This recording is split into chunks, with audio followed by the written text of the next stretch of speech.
자, 안녕하십니까. 하이포림입니다. 이번 시간에는 현재 재수를 하고 계시거나 아니면 재수를 하시려고 하시는 2021학년도 수험생 여러분들에게 달라지는 2021학년도 입시제도에 대한 부분과 그 다음에 어떻게 하면 우리가 성공 재수를 할 수 있을 것인지에 대해서 설명을 좀 드려보도록 하겠습니다. 자, 재수는 전에도 제가 말씀을 드렸지만 재수라고 하는 것 자체는 상당히 위험하고 어려운 거죠. 왜냐하면 우리가 여러 개의 과목들의 시험들이 있지만 재수라고 하는 과목은 모든 학생들이 똑같은 과목의 시험을 보는 게 아니죠. 그렇죠? 아시는 것처럼 수리 과형과 수리 나형으로 나눠지기도 하고 또 더군다나 이제 사탐과 가탐에서 어떤 과목을 선택하느냐에 따라서 결과적으로 표준 점수가 높을 수도 있고 낮을 수도 있어요. 또 해마다 시험의 유형의 변화로 인해서 올해 같은 경우에는 특히 수리 나형의 시험이 어려웠기 때문에 표준 점수가 높았고 전년도에는 문과, 이과 공통으로 시험 보는 국어의 난이도가 너무나 높다 보니까 그거로 인해서 입시에 희비가 갈리는 경우들이 많았기 때문에 결과적으로 수능의 점수를 예측하기는 참으로 어렵다는 거죠. 그러니까 우리가 올해 재수를 하게 되어졌을 때 작년에 우리가 6월, 9월 평상시에 시험을 잘 보다가 수능에서 시험을 못 봤기 때문에 한 번 더 내가 재수를 하면 잘할 수 있겠다는 생각을 할 수 있지만 재수라고 하는 게 한 번의 시험으로 또한 결과가 확정이 되다 보니까 내가 예기치 않은 여러 가지 조건들로 인해서 원하는 것만큼의 결과를 얻지 못할 수도 있다는 거예요. 그렇죠? 그렇기 때문에 재수를 여러분들이 해야 되는 입장에서 꼭 명심하셔야 되는 것은 결국 이런 불확실성을 없앨 수 있는 것은 수능을 조기 완성하는 게 가장 답이다. 그렇기 때문에 재수를 지금서부터 시작해서 11월 달까지의 긴 시간으로 생각하지 마시고 우리가 재수를 지금 시작한다면 6월 정도까지 해서 공부를 어느 정도 완성하는 걸 목표로 그리고 재수를 지금 시작하는 시점에서 여러분이 생각할 거는 앞으로 3개월 동안의 공부를 어떻게 할 것이냐가 결국 입시의 모든 것을 결정짓는다는 점을 꼭 알아두실 필요가 있어요. 그래서 다시 말씀드리면 재수는 시작이 반이 아니다. 시작이 끝이에요. 결국 시작하는 게 어떻게 시작하느냐가 결국 입시의 전체, 재수의 전체를 결정짓는다 이렇게 말씀을 드릴 수 있을 것 같습니다. 자, 먼저 이번 시간에 우리가 2021학년도 입시가 대략적으로 어떤 변화가 있는지에 대해서 설명을 드려보려고 해요. 자, 물론 결론부터 말씀을 드리자고 한다면 지금 재수를 하시는 여러분들에게 있어서 2021학년도는 정말 좋은 재수의 기회다 라고 말씀을 드릴 수 있어요. 그 이유는 첫 번째는 여러분이 아시는 것처럼 2020학년도에 학력 인구가 감소가 되어지고 수험생의 숫자가 줄게 되어지면서 결국 서울에 있는 또는 전국에 있는 모든 대학교, 의예과를 포함해서 경쟁률이 대부분 0.55 대 1에서 아니면 0.69 대 1 정도까지 경쟁률이 큰 폭으로 하락을 했죠. 경쟁률이 하락한다라고 하는 건 정시에서 무슨 의미를 가지고 있냐 하면 합격생들 사이에 점수 편차폭이 벌어진다는 거예요. 다시 말하면 낮은 점수에서 붙을 수 있다는 거고 또 얘기하면 추가 합격률이 높게 벌어진다는 걸 의미하는 거죠. 그렇기 때문에 전년도에 비해서 낮은 성적으로도 원하는 대학을 갈 수 있는 기회가 열린다는 거고 거기 우리가 2020학년도 입시에서도 여러 가지 부분에서 드러났죠. 여러분들 이제 올해 시험을 보고 주위의 분들이나 아니면 내가 원서를 썼었을 때 결과 예측을 보시게 되면 결국 인원이 많이 몰렸을 때보다 올해처럼 경쟁률이 줄고 학생 수가 줄어섰을 때 입시는 더욱더 쉬워질 수밖에 없다는 사실을 알게 되셨을 거예요. 그게 이제 2021학년도로 가게 되어지면 전체적으로 대학에서 뽑는 학생의 숫자의 변화는 없는 데 비해서 학생들의 숫자는 변화가 없는 데 비해서 수험생들의 숫자는 지속적으로 감소하고 있기 때문에 결국 2020학년도보다 21학년도가 더욱더 재수에는 좋은 기회가 된다라는 점이에요. 그렇기 때문에 지금 재수를 하고 계시는 분들이거나 재수를 하시려고 하시는 분들의 입장에서 볼 때는 이렇게 좋은 기회를 결국 나의 성공의 기회로 만드시는 게 가장 중요할 것 같습니다. 자, 세부적인 내용으로 들어가서 내용을 하나씩 한번 어떤 변화가 있는지 살펴보도록 하겠습니다. 먼저 전형별 모집 인원에 대한 부분들을 살펴보도록 할게요. 아까도 말씀을 드렸었지만 우리가 2019, 20, 21년도로 가면서 정시 비중을 보면 정시 비중이 2019년도에 23.8%, 그 다음에 2020학년도 작년도가 가장 수시 비중이 높았어요. 77.3%. 그 다음에 올해 같은 경우가 2021학년도가 수시 비중이 77%, 0.3% 감소하고 정시 비율이 0.3% 높아서 23% 정도의 정시 선별 비율을 가지고 있어요. 자, 이렇게 보시게 되면은 결국 정시 비중이 0.3%밖에 안 들었으니까 정시가 크게 확대가 되지 않았다라는 생각을 하실 수가 있어요. 하지만 서울에 있는 주요 대학으로 가시게 되어지면 대부분의 대학들이 정시 선발 비율이 30%가 넘고, 그리고 특히 수시에서 정시로 이원이 되어지던 2월의 인원 자체가 전년도에 비해서 크게 감소할 가능성이 높아요. 그렇죠? 그런 점들도 하나의 유리한 점들을 볼 수 있고, 또한 중요한 점들은 뭐냐면 대학 입시에서 가장 큰 두 가지 방향이 있는데, 첫 번째는 우리가 2020학년도에 정시의 선발 인원이 30%, 2024학년도 정시의 비율이 40%로 이미 권고가 되어졌어요. 그렇죠? 여러분들이 아시는 것처럼. 그래서 최근에 발표가 되어진 대입 공정화 방안이라고 하는 걸 통해 가지고 2024학년도에 정시를 40%까지 확대한다. 이렇게 방향이 잡혀져 있기 때문에 대부분의 대학들은 올해부터 전형을 간소화하고 정시의 선발 비율을 늘리기 위한 준비 작업에 들어가고 있습니다. 자, 그리고 두 번째는 학생부 종합전형의 투명성과 공정성의 강화라고 하는 거, 그리고 그걸 통해서 고교 서열화의 해소 방안이 올해 가장 화두가 되어지고 있기 때문에 우리가 종전에는 재수생들, 그러면 재수생들은 내신 성적이 좋은 학생들은 학생부 교과나 학생부 종합전형이 원서로 이루어졌지만 대부분의 학생들이 논술 전형으로 생각을 해봤어요. 그렇죠? 내신 성적이 감점이 없는 학생들이라면. 하지만 올해는 좀 상황이 달라지는 게 뭐냐면 이처럼 학생부 종합전형의 투명성과 공정성 강화가 발표가 되어지면서 결국 기존과 다른 수시에서의 전략이 필요하다는 거예요. 다시 말해서 내가 내신 성적이 다소 안 좋거나 아니면 활동의 우수성이 다소 부족하다 하더라도 학생부 종합전형이나 교과전형의 원서 지원을 통해서 합격할 수 있는 방안이 열릴 수도 있다라는 거기 때문에, 더군다나 우리가 정시에서 선발하던 정시에서의 논술 전형의 인원이 큰 폭에서 줄었기 때문에 논술 전형에 대한 부분은 여전히 하나의 기회가 될 수 있긴 하지만 재수생들은 학생부 종합전형으로 한 번 더 기회를 엿볼 수도 있다라고 하는 점들이죠. 그렇기 때문에 가장 큰 틀에서는 정시 인원의 확대, 그 다음에 학생부 종합전형에서의 투명성과 공정성 강화, 이것을 통해서 고교 서열화를 해소하기 위한 것이 전반적인 입시의 방향이었어요. 자, 그러면 전형별로 어떤 차이가 있는지를 보면 2020학년도와 21학년도를 보면 물론 가장 중요한 것은 학생부 교과전형의 선발 비율이 42.3%니까 학생부 교과전형에서의 선발 비율이 가장 높아요. 그 다음에 학생부 종합전형이 24.8%, 논술 전형이 3.2% 이렇게 되어지죠.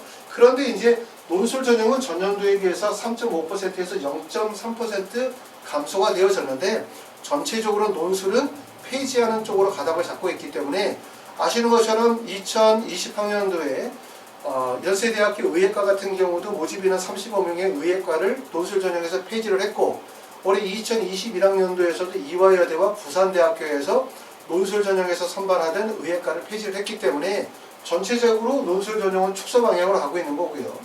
학생부 종합 전형은 교과 전형에 비해서 선발 비율이 적지만 아시는 것처럼 서울의 주요 대학들, 그 다음에 우리가 의과대학에서 메이저 의대들은 대부분 다 학생부 종합 전형으로 선발을 하고 있기 때문에 여전히 학생부 종합 전형의 영향력이 매우 크다, 이렇게 보실 수가 있어요. 그렇기 때문에 이제 지금 재수를 앞두고 있는 학생들은 대부분 학생부가 마무리가 되어졌기 때문에 수종이 불가능하지만, 혹시 이제 동영상을 보시는 분들 중에서 고등학교 1학년, 고등학교 2학년 또는 우리가 고등학교 3학년 되시는 분들 입장에서는 이렇게 학생부 교과뿐만 아니라 비교과 활동에 대한 거, 학생부 기재관리에 대한 중요성이 매우 크다라는 점을 아실 필요가 있습니다. 자, 그래서 여기를 보시게 되어지면 대부분 올해 입시를 간단하게 2021학년도를 정리하면 정시의 비중은 크게 확대되어지진 않았다. 두 번째는 수시에서는 여전히 비율적으로 높은 비율은 학생부 교과 종합 논술 전형의 비율이지만 대부분의 주요 대학에서의 선발 비율은 학생부 종합 전형의 선발 비율이 높고 논술은 전체적으로 폐지의 가닥을 잡고 있다. 그런데 올해 가장 큰 화두가 되었었던 것은 결국은 2024학년도에 정시 비율을 40%로 늘려나간다는 거, 그 다음에 학생부 종합전형의 투명성과 공정성을 강화한다는 방안이었다. 이렇게 보시면 됩니다. 자, 그럼 이렇게 보시면은 큰 변화가 없는 것처럼 보여요. 그러면 2021학년도 재수하는 게 어떻게 큰 기회지? 라고 생각하실 수 있겠죠. 왜냐하면 기껏해야 0.3%의 모집 인원이 늘어나는 것 외에는 달라진 게 없으니까. 하지만 이제 자세한 내용으로 조금 더 들어가서 보시면 두 번째 내용으로 정시 선발 인원의 변화에 대한 내용을 봅시다. 자, 서울대부터 시작해서 경희대학교 주요 대학의 선발 비율을 보면 서울대는 2019, 20, 21학년도를 봤었을 때 2019년도에 662, 684, 736명으로 2020학년도에 비해서 21학년도에 52명이 증가해요. 그럼 보시면 연세대는 846, 956, 1085명으로 전년도에 비해서 129명이 늘죠. 그러니까 전체적으로 해가 가면서 2018, 19, 20년도로 가면서 정시 비중이 꾸준하게 확대되어지고 있는 걸 보실 수가 있어요. 모집 인원의 변동이 없는 거는 성균관대가 모집 인원의 변동이 없고 중앙대도 전년도에 비해서 약 90명, 경희대도 전년도에 비해서 한 89명 정도 선발하고 있기 때문에 실제 정시에서 선발의 인원은 상당히 많이 늘어나고 있다. 왜냐하면 지금 보시는 것처럼 1085명 중에서 129명 정도가 증감된 인원이라고 봤었을 때는 결국 아까 얘기했었던 것처럼 0.3%의 정시 선발 비율이 아니라 주요 대학들은 정시의 비중이 많이 높여졌다 이렇게 보실 수 있습니다. 자, 그 다음에 세 번째는 그러면 이제 정시 비중은 아까 0.3%라고 했는데 실질적으로 주요 대학으로 갔더니 정시의 선발 인원이 상당히 많이 늘어났어요. 그렇죠? 그 점 하나 이해가 됐고 두 번째로 보실 점들은 뭐냐면 정시의 선발 인원이 늘어났는데 우리가 가장 관심을 가져야 되는 것은 결국은 뭐냐면 학생 수의 감소라는 거죠. 학생 수의 감소는 전년도에 2019년도에 59만 1,845명이고 올해 2020학년도에 52만 5,256명의 학생 수였어요. 그러다 보니까 약 여기서 보시는 것처럼 인원수 자체가 5만 명 정도의 인원이 감소가 되어졌고 이 학생 수는 실제 수능 응시생 숫자를 얘기를 하는 건 아닙니다. 재학생의 숫자를 얘기를 하는 거고 이 학생 수 중에 수능의 응시자 숫자를 가렸더니 올해 전년도에 비해서 약 4만 5천 명 정도 인원이 감소하는 효과가 나타났죠. 그런데 2020에서 2021학년도로 가게 되어지면서 또한 마찬가지로 감소가 되어지는 인원이 여기 보시는 것처럼 약 5만 5천 명 정도의 인원이 또 감소가 되어져요. 그러니까 2021학년도는 2020학년도보다 더 떨어진다는 거죠. 2020학년도의 전년도에 비해서 경쟁률이 0.5% 하락. 다시 말해서 2020에서 21학년도로 또 0.5% 하락. 이라고 하면 결국 1%의 경쟁률. 평균 경쟁률이 예를 들어서 4대1이다 라고 하면 결국 하나가 빠지니까 3대1이 되는 거고 여기서 수학률이 100에서 200%를 돈다고 생각하면 실제 경쟁률 자체는 매우 낮아지게 되는 거예요. 그러니까 정시가 아주 좋은 기회가 될 수밖에 없다는 거고 그리고 또 하나의 중요한 점은 뭐냐면 학생 수가 감소함에 따라서 대학의 정원이 지속적으로 감소해 나간다고 하면 어차피 비율이 동일하게 가는 건데 학생 수는 급감하는 데에 비해서 4년제 대학의 정원의 변화는 없다는 거예요. 지금 보시는 것처럼 2019년도에 34만 8천 명, 2020학년도에 34만 7천 명, 2021학년도에 34만 7천 명이니까 결국 4년제 대학의 정원의 비율은 큰 변화가 없다. 그러니까 얼마나 이게 대단한 기회겠습니까? 대학에서 뽑는 정원은 변화가 없는데 뭐가 증가한다는 거예요? 학생 수의 숫자가 감소한다는 거죠. 그러면 결국은 합격 가능성이 높아진다는 걸 의미하는 거기 때문에 대단히 좋은 기회다라고 말씀을 드릴 수 있을 것 같습니다.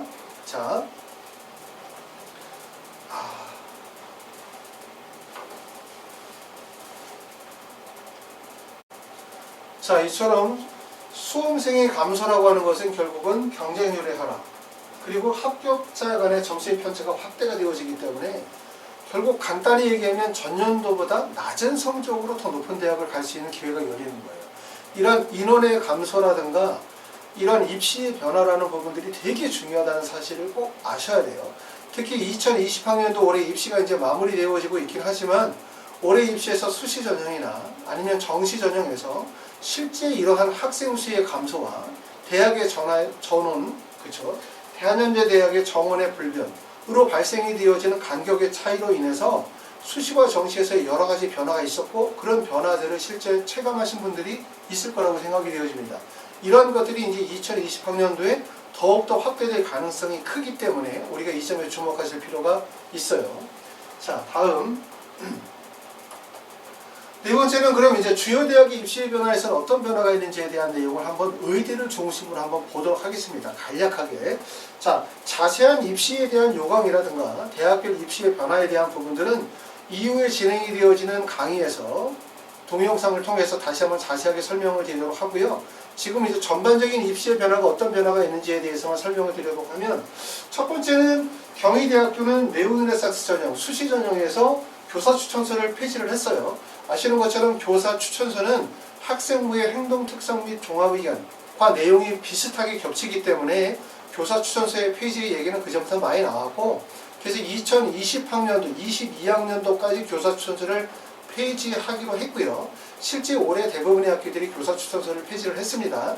물론 학교장 추천 전형의 학교장 추천은 대부분 받는 경우들이 많죠. 그렇죠? 교사 추천서에 해당이 되는 거고, 그 다음에 두 번째 고려대 같은 경우는 전형의 변화가 있어요. 그러니까 정시의 선발 비율을 2024학년도에 40%를 확대하게 되어지고 전형을 간소화시키며 특기자 전형을 폐지하고, 그 다음에 지역균형 선발 전형을 확대한다는 입시의 전체적인 골자에 맞춰서 전형들이 간소화되어졌는데, 그래서 학생부 종합전형의 일반 전형, 학교장 추천 1, 학교장 추천 2, 특기자 전형, 이렇게 전형이 구분이 되어졌어요. 그렇죠? 근데 올해 2021학년도부터는 일반 전형을 학업 수형과 그 다음에 일반 전형의 계열 적합성은 수능 최저학력 기준을 요구하지 않습니다. 그 다음에 학교 추천, 그 다음에 특기자 전형, 이렇게 전형을 나눴어요. 그렇죠? 그리고 특히 의예과 같은 경우는 특기자 전형에 선발하던 10명을 올해는 특기자 전형에서 선발하지 않습니다. 이게 특징이고요. 단국대학교 천안 같은 경우는 DKU 인재 전형이 소리평가 100%였는데 올해는 어떻게 바뀌었냐면 다단계 전형 선발 방식으로 선발 방식이 바뀌었고요. 논술 전형으로서는 부산대학교가 논술 전형에서 인원의 35명을 선발했었는데 올해부터 논술 전형에서 의예과는 선발하지 않습니다.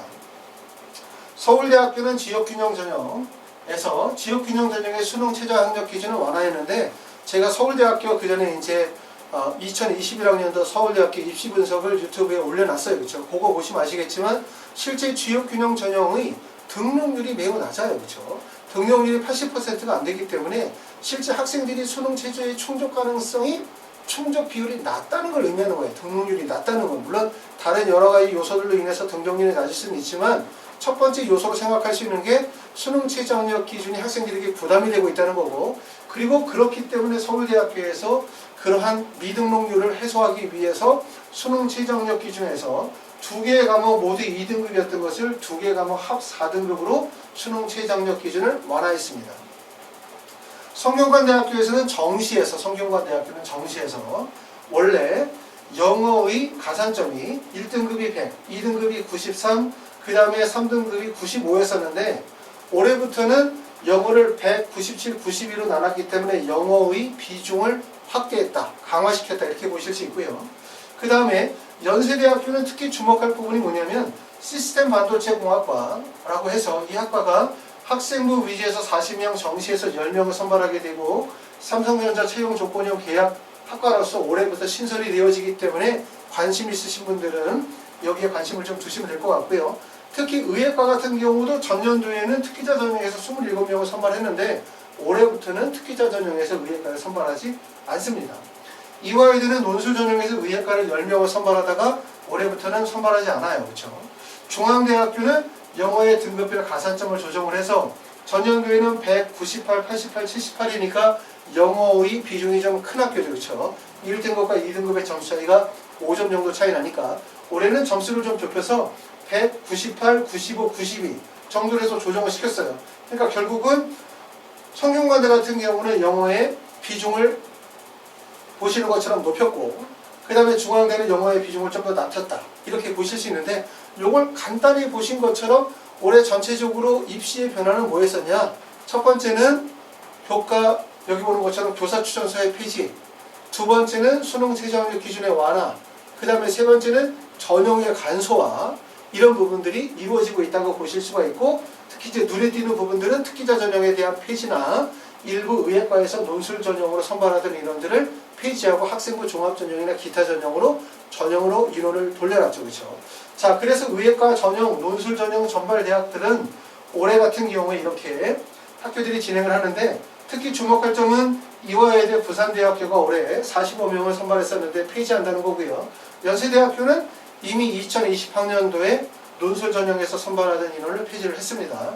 자, 그리고 그러다 보니까 전형에서 수시 전형에서 의예과에서 선발하는 수시 전형 논술 전형에서 의과대학에 선발하는 인원이 2019년도에는 254명, 2020학년도에는 193명, 그 다음에 2021학년도에 144명으로 인원이 큰 폭에서 감소하고 있는 것을 보실 수가 있어요. 그렇죠? 그렇기 때문에 내가 의대를 목적으로 삼으시는 분들은 1차적으로 논술 전형보다는 뭐에 집중을 해야 된다는 얘기냐면 정시에 집중을 해야 된다는 거예요. 왜? 정시에서 선발하는 의대의 비중이 많이 확대되어지고 있기 때문에. 아시겠죠? 자, 그러면 최근 4년간 의대 모집 인원의 추이에 대한 부분을 한번 보도록 하겠습니다. 자, 보시는 것처럼 2018, 19, 20, 21학년도로 가면서 2018년도에 2,533명, 2019년도에 2,927, 2020학년도에 2,297, 그 다음에 2021학년도는 2,977명이기 때문에 2021학년도 올해가 의대 선발 비중이 가장 큰 해예요. 그렇죠? 특히 선발 비중이 많이 늘어난 걸 보시게 되어지면 정시 선발 비중이 꾸준히 향상되어지고 있고, 그래서 정시가 올해는 1,815명, 자 여기죠. 정시에서 선발하는 인원이 1,113명이고 수시에서 선발하는 인원이 1,825명인데 실제 이 인원이 1,113명이나 하더라도 수시에서 정시로 이월이 되어지는 인원이 약 200여 명 정도 인원이 넘어간다고 생각하면 실제 정시에서 선발하는 인원이 이거보다 더 확대될 가능성이 높습니다. 이렇게 인원이 늘어나는 이유는 2021학년도에 강원대학교가 원래 의전원으로 선발하던 49명의 인원을 전체를 다 의대로 돌려서 선발을 하게 돼요. 그러다 보니까 올해 의대 선발이 38개 대학의 의대를 선발하고 2개 대학만이 의전원 체제를 유지하고 있어요. 그 2개 대학은 건국대와 차의과대학만 의전원 체제를 유지하고 있습니다. 나머지 대학들은 다 의과대학으로 전환을 마쳤고요. 올해 그러다 보니까 선발 비중이 가장 많이 인원이 늘어난 거죠. 그러니까 보시는 것처럼 지금 어떻게 되냐면 결국 수시 전형에 아까 전체적으로 봤었을 때는 수시와 정시를 비교했을 때 정시 비율이 0.3%밖에 안 늘었다라고 하니까 정시의 비중이 크게 확대되지 않았다는 느낌을 주지만 내용적으로 봤었을 때는 서울의 주요 대학을 살펴봤었을 때 결국은 정시에서의 선발 인원이 그 전년도에서 많이 확대가 되어졌다는 부분을 확인할 수 있었고, 그리고 두 번째는 2020학년도도 2019학년도보다 인원이 많이 감소했지만 수험생이 2021학년도가 2020학년도보다 더 많이 큰 폭으로 확대가 되어지고 있기 때문에 인원 감소의 폭이 그렇기 때문에 경쟁률은 더욱더 하락할 수밖에 없고, 그리고 상대적으로 4년대 대학의 정원의 변화는 없어요. 그렇기 때문에 전년도에 0.5%, 올해 다시 0.5%가 하락하는 추세. 거기에다가 의예과는 정시에서 선발하는 인원이 올해가 최대치의 인원을 선발하고 있기 때문에 여러분들이 지금 재수를 하게 되는 여러분들의 입장에서 볼 때는 결국 올해 정시는 내가 의대를 가든 아니면 서울의 주요 대학을 가든 간에 정시 재수의 커다란 기회다. 올해가 재수하는 데 있어서는 좋은 기회가 된다는 점들을 이걸 통해서 확인하실 수 있었습니다. 자, 그러면 그 다음에 이제 얘기를 드릴 거는, 그러면 그 다음에 우리가 이제 재수를 하게 되는 거죠. 아, 올해는 봤더니 재수가 전년도보다 조금 더 쉬울 것 같아. 왜 쉬울 것 같아? 첫 번째는 수험생의 숫자는 줄지, 대학의 인원은 변동이 없지, 그 다음에 정시에서 의예과의 선발 인원이 늘었지, 주요 대학의 선발 인원이 늘었지, 이런 점들을 입시에 큰 변화는 없지라고 생각하면 결과적으로 아, 올해 재수는 정말 좋은 기회다. 왜냐하면 반대로 생각을 해보세요. 내가 재수는 하긴 해야 되는 상황인데 대학에서 선발하는 인원은 줄고 수험생은 계속 늘어나고 경쟁률이 계속해서 높아지는 이런 상황들의 입시를 많이 치러왔죠. 그렇죠? 그런데 우리가 2021학년에는 그 반대 현상으로 대학의 문이 점점 넓어지는 상황이기 때문에 올해 재수는 정말 좋은 기회다. 내가 재수를 해서 원하는 대학에 붙을 수 있는 좋은 기회다. 이거예요. 그렇죠? 자, 그러면 이제 재수를 하게 되어지는데 여러분이 지금 이 순간 생각해야 되는 첫 번째는 뭐냐면 과연 나는 어떻게 재수를 할 것인가요? 자, 내 친구가 갔더니 어디 학원을 가. 내 친구가 어디 기숙학원을 가. 라고 해서 친구를 따라가는 거. 또는 옆집에 있는 오빠가 어디 학원에 다녀가지고 그 학원에 성공을 했어. 따라가는 거. 다른 사람의 성공 사례를 모범의 사례로 삼는 거는 나쁘지 않지만 중요한 점은 뭐냐면 결국 나의 공부 방법, 나의 수능 성적, 나의 성향이나 공부 패턴 이런 부분들이 중요하다는 점을 꼭 아셔야 돼요. 왜냐하면 우리가 보통 재수를 통해서 크게 공부를 성취하고 크게 원하는 대학을 합격했었던 합격의 사례들을 많이 보게 되어지지만 사실 그런 내용들을 보게 되면 우리가 여러 가지로 본받을 점들이 많아요. 하지만 제일 중요한 건 그건 다른 사람의 성공 사례일 뿐이지 결국 나의 성공 사례는 나 스스로 만들어야 된다는 점을 꼭 아셔야 되겠죠. 그러기 위해서 여러분들이 꼭 먼저 하셔야 되는 거는 나의 수능 성적, 내가 가지고 있는 국어, 영어, 수학, 탐구 이 수능 성적의 현재 등급과 그 다음에 공부 상태가 어느 정도 되어져 있느냐, 그 다음에 내가 가지고 있는 성향은 어떤 성향의 사람이냐, 그렇죠? 또 내가 가지고 있는 공부법이나 학습 패턴은 어떠냐, 여기에 맞는 재수 패턴을 택하셔야 돼요. 이럴 때 우리가 재수의 방법으로는 두 가지 정도의 방법이 있겠죠. 재수학원을 가는 방법 또는 기숙학원을 가는 방법.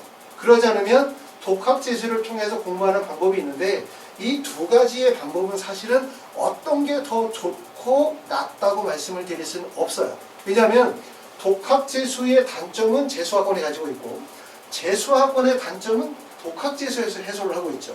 간단히 보시면 재수학원이라는 걸 하루에 7교시 정도 수업을 하고 수준별 수업을 통해서 안정적인 학사 관리를 한다는 것이 장점이에요. 하지만 이러한 것들이 결국 단점은 느린 진도의 집단식 수업을 진행을 하다 보니까 수능 조기 완성이 불가능하다는 거죠. 그리고 불필요한 시간 낭비를 통해서 소모적인 시간이 너무나 낭비되기 때문에 결국 9월이 되어도 성적이 오르지 않고 원하는 목적의 진도를 소화하지 못한다는 게 단점이에요. 자, 독학재수는 그러면 장점이 뭐냐 하면 자신의 학습 성향에 맞는 학습 컨텐츠를 이용을 해서 충분한 자기주도 학습과 예습 복습의 학습 체계를 유지할 수 있다는 게 장점이죠. 하지만 또 단점은 뭐냐면 지나친 인터넷 강의에 대한 의존도 이를 통해서 결국 학습의 폐쇄성이 찾아오게 되고 결국 슬럼프가 찾아오게 되고 본인의 학습 상태를 객관적으로 판단하기가 되게 어렵다는 점, 이런 점이 단점인 거예요. 그렇기 때문에 결국은 뭐냐면 독학재수로 갈 것이냐 아니면 재수종합반으로 갈 것이냐에 대한 부분들은 두 가지가 다 결국은 학생의 학습 성향과 수능 성적에 따라서 선택이 달라질 수 있는 상황이지 어디가 더 낫다 이렇게 볼 수는 없어요.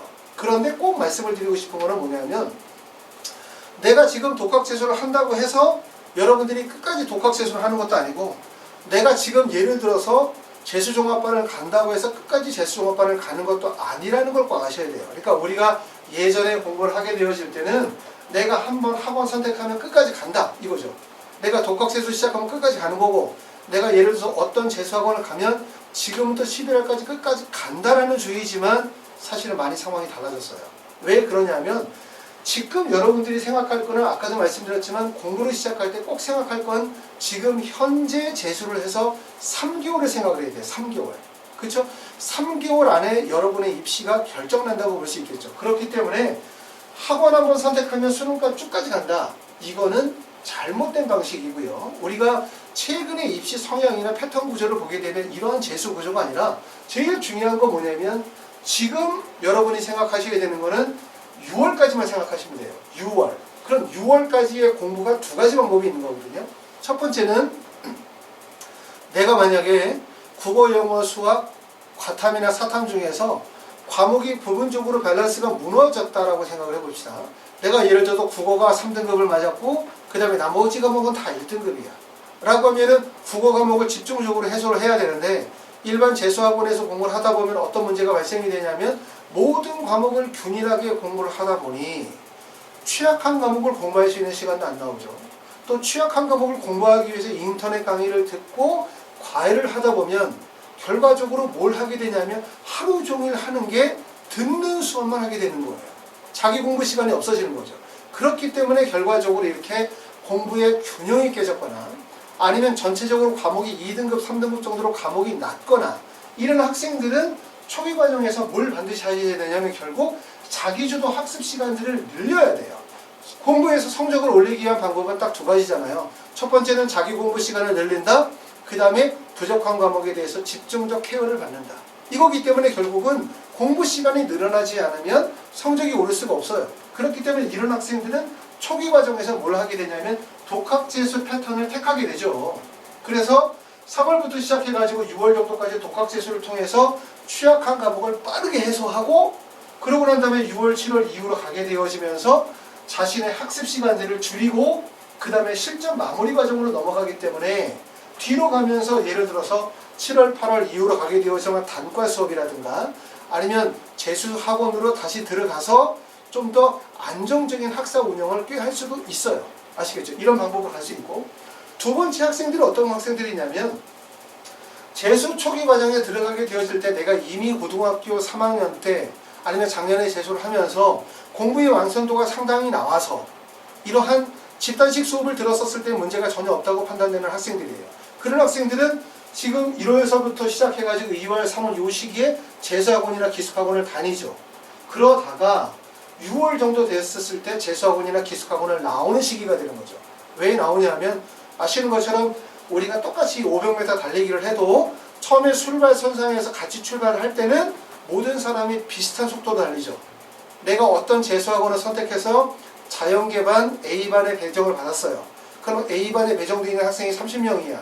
그럼 그 학생들의 수준이 처음에는 비슷하지만 이게 시간이 점차 거듭되어지면서 학생들끼리 어떻게 성적 편차가 벌어지게 되죠.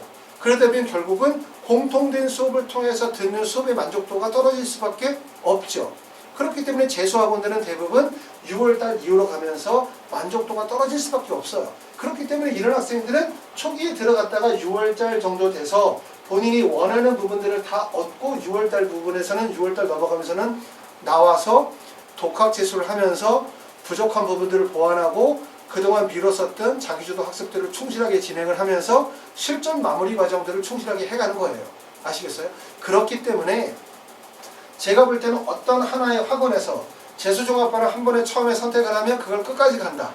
이 구조는 잘 맞지 않는다고 생각해요. 개인적으로. 물론 이건 저 개인적인 생각이고 물론 어떤 분들은 어떤 한 학원을 선택해서 끝까지 가시는 분들도 계시긴 하겠지만 제가 볼 때는 반드시 공부에서 필요한 부분들은 취약 부분을 취약 영역이나 취약 과목이나 취약 부분들을 집중적으로 해소해야 되는 그 시기가 있고 그 다음에 두 번째 실전 마무리 과정으로 가야 되는 시기가 있고 그 다음에 집단식 수업에서 채워지지 못하는 부분들을 보완해야 될 시기가 반드시 있는 거예요. 그렇기 때문에 반드시 재수종합반이 좋냐 독학재수자가 좋냐가 아니라 어차피 이거는 두 개가 병행되어질 수밖에 없는 구조다. 이렇게 이해하시면 되겠죠. 그러면 여러분이 지금 이제 재수를 하고 있는 시점이나 재수를 해야 되는 시점에서 여러분이 생각하는 지금서부터 6월까지의 공부의 방법은 무엇이냐 이거예요. 공부 방법이.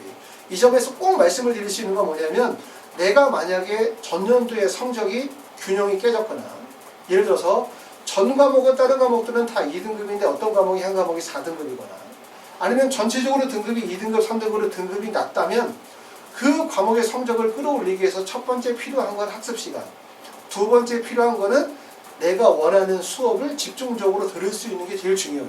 그렇기 때문에 초기 과정에서 이렇게 재수종합반과 같은 패턴 구조를 택하다 보면 하루에 7교시, 8교시 수업 구조를 택하다 보면 그냥 흘러가는 거죠. 우리가 고등학교를 다닐 때의 그것처럼.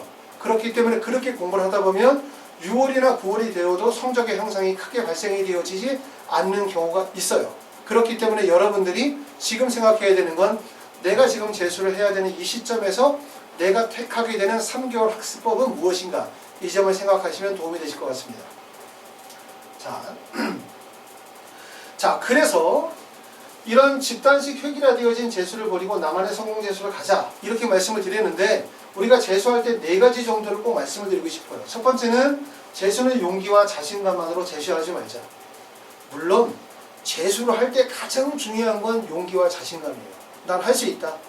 꼭 해내야 되겠다. 라고 하는 자신감을 가지고 공부하는 건 좋은데 용기와 자신감만으로 공부하지 말라는 것은 용기와 자신감보다 먼저 선행되어야 하는 것이 있다. 그것은 바로 무엇이다? 나의 수능 성적과 학습 성향에 맞는 재수의 방법을 선택해야 된다는 거예요. 반드시. 그리고 왜 이 얘기를 자꾸 강조하냐? 재수는 바로 뭐라 그랬어요? 시작이 끝이라고 말씀을 드렸어요. 여러분이 재수학원을 만약에 이번에 딱 결정을 했어요. 2월 달에. 근데 엄마는 이쪽에 재수학원을 가래. 근데 나는 우리 친구가 다니고 있는 선배가 갔었던 이쪽 재수학원에 가고 이렇게 공부를 하고 싶어. 그러면 이제 두 개의 의견이 막 부딪히잖아요. 그러면서 학생들이 얘기할 거 아니에요. 나를 밀어달라. 내가 알아서 공부하겠다. 자신 있다. 재수해서 꼭 성적 올리겠다. 의대 가겠다. 라고 하죠. 하지만 사실은 부모님이 거기에 대해서 뭐라고 하긴 어려워요. 학생이 강하게 의견을 제시하면. 그러면 부모님이 학생의 잘못된 부분들을 확인하고 수정할 수 있는 시기는 언제일까? 공부를 시작을 하면 한 달 정도 공부하고 난 다음에 학원을 바꿀 수는 없어요.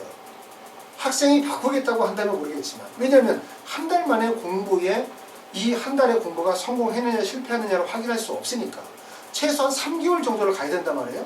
그러면 6월 달이 됐어. 6월 모의고사 성적을 받았어. 그랬더니 전년도 모의고사 성적과 별로 달라진 게 없어. 그렇다고 해서 학원을 바꿀 수 있나? 멀쩡히 다니고 있는 학원을? 그리고 공부가 3개월 했다고 해서 성적이 얼마나 오르나? 그러지 않죠. 그러면 결국은 조정할 수 있는 시기가 벌써 9월이 된다는 거예요. 다시 말하면 뭐냐면 재수를 학원을 결정하는 지금 이 시기가 여러분들에게 가장 중요한 시기고, 이 시기를 놓치면 결국 9월.